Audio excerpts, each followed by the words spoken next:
Hey everyone, and welcome back to another video here on the channel. Welcome back to Merv Gaming, and welcome back to a sort of a news update video. There's going to be a little bit of news. There's going to be a little bit of everything in this video because we've got a few little things to go over that have come out over the past couple of days for our Middle-earth strategy battle game. So let's get straight into it. So make sure if you enjoy the video, guys, make sure to like, comment, share, and subscribe. We are on our way to 1,000 subscribers. We're on to 1K, so that's awesome. So we are getting ever closer there. That's pretty awesome. Yeah, if you enjoy the content, guys, make sure to leave a comment below, and we'll have a chat in the comments section as well.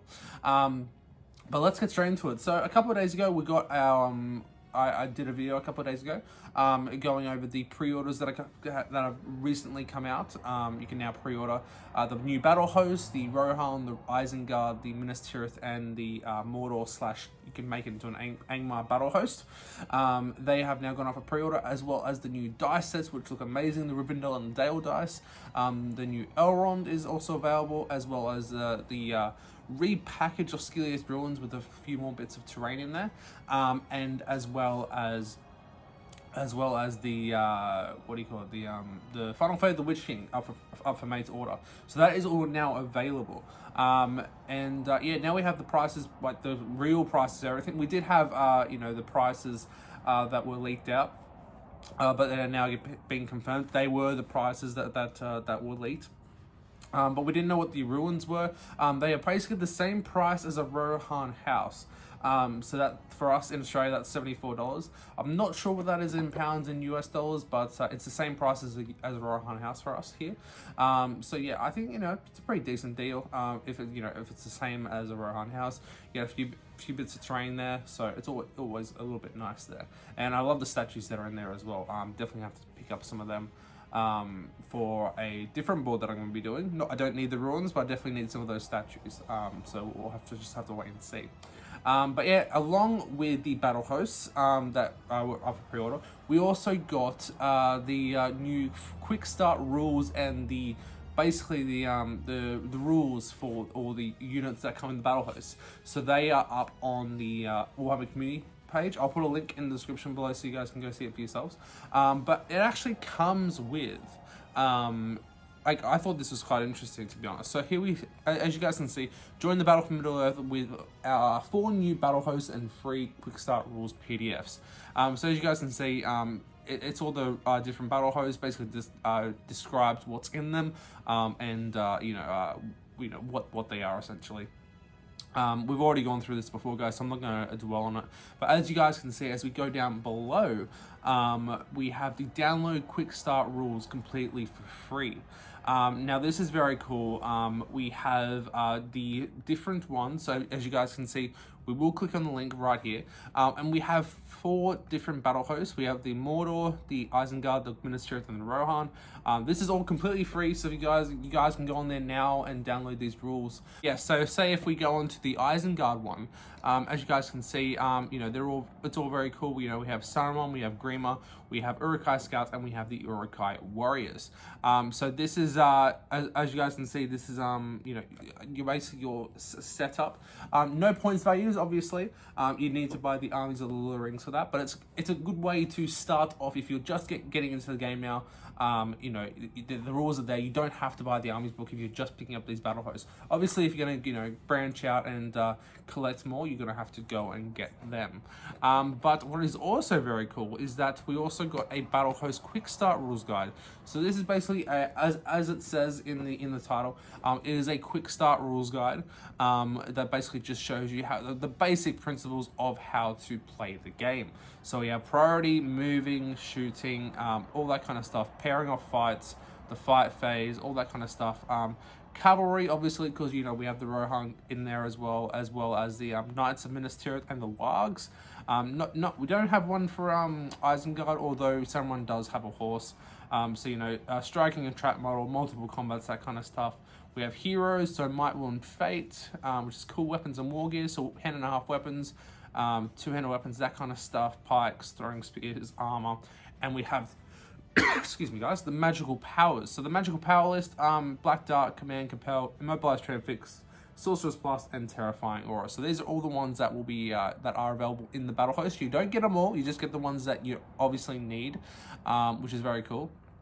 We have some special rules, so basically explaining active and passive special rules, which is awesome. And we have a new scenario. Now, this is very, very cool. So this is a scenario called the Forces Clash, and it's basically to represent, you know, just to pit your battle hosts against one another. So the scenario outline, the two enemy forces have come across each other and as they march to war, thrusting them both into an impromptu battle. So as you guys can see, they basically lay out 12 inches away from each other. So it looks like this is like a 2x2 board. So it's a very small board, to be fair. And it does look like there is terrain on there, but as you guys can see, as the layout, the battlefield is sparse and ready for conflict. There is no terrain used in this game, so you know it looks pretty, you know, just for the diagram here. But you know, this is just on a barren plain. Now, of course, you could put some terrain in there if you really wanted to make it a bit more interesting. But yeah, basically, it's basically to wipe the other out. This is the only objective. This is battle to the death. The first side to wipe out their opponent's models is the winner. So that's very interesting. So as you can see, guys, this is actually like a really, you know, really basic scenario. You know, it's nice that they actually did include a scenario. In the post, it did say multiple scenarios, but you know, it's only one. That's all right. But what's interesting in this quick start rules is that it doesn't even include courage. As far as I know, I can't see anything that actually says anything about courage. So I don't know if the forces can actually break, if it's literally just like a massive scrap, which is quite interesting. You know, obviously it could keep things and simple for those you know, who have just made. Who have just, you know, got themselves into the game. It would make them a lot, you know, it would make it a lot easier for them to play than, you know, having to worry about courage test, you know, that kind of stuff, stand fast, that kind of stuff. So it is literally just the basics. You know, so it's just going to be like a massive scrap to the death, which is, you know, kind of cool, I gotta say. But yeah, these matches could go on for quite long if that's going to happen. Yeah, let me know which one's your favorite battle host, guys. I think the Isengard one's probably going to be the best one, but we'll have to wait and see. There's some cool, you know, it's got Saruman in there, which is arguably the best wizard in the game. Although, you know, you got the Minas Tirith one, you know, Rohan's very cool. Mordor with the Witch King, Wild Riders, Orcs. It's all very cool. If you guys would like to see like some battle host clashes using that scenario on the channel, let me know in the comment section below.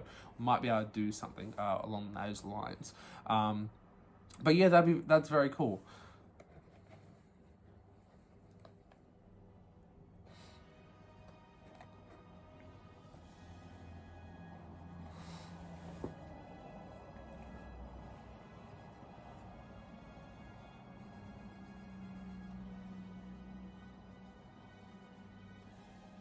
And then last but certainly not least, we have something about Elrond. So this is an article on the Warhammer community page about designing Elrond. And I looked at this, to be honest, and, you know, I do like reading through these, you know, to see what, you know, what kind of, you know, I guess, direction they like to go through, what inspires them essentially. And you know, you just see some awesome close-ups of Elrond and the banner bearer and him on horse. I have pre-ordered this guy. He is awesome. He is coming. I will be unboxing him on the channel and probably be painting him pretty damn quickly, because if you guys didn't know, if you scroll right down to the bottom, we get a painting guide up on Warhammer TV. Which is very cool, or the Warhammer YouTube page, whatever you want to call it, is actually gone up now. It is actually up now. So if you guys want to know how to paint this new Elrond miniature, I'm going to be following this guide, to be honest, because I'm not sure how I was going to paint that armor anyway. So this is a perfect guide for me. Perfect guide if you want to paint brown horses as well. I know, you know, I'm not a massive fan of painting horses, so it looks like this one. I have watched bits and pieces of it. But yeah, I think it's very cool, you know, so it's a nice little handy tip. If you guys don't know how you're going to paint your Elrond, you know, just follow this guide, you know. It seems like a very simple but effective process. So, you know, that is my tips to you. If you guys want to know how to paint your Elronds, follow this guide, essentially. But that is everything, guys. That is everything that I wanted to cover in this video. You know, just a few little things that have come out over the past few days that I think that should, you know, be put out there, essentially. You know, I'm sure most of you guys have seen this already, but if you haven't, I know some people, you know, comment on my videos, some of you guys comment on my videos saying, oh, you know, I'm glad that you put this up. You know, I wasn't aware about this, and that is why I do this kind of stuff. So that's very cool. But I appreciate you guys all tuning in. I'll stop waffling and I'll get you back. And I'll see you guys in the next one. But thank you guys so very much for watching. I'll see you guys in the next one. Take care and happy gaming.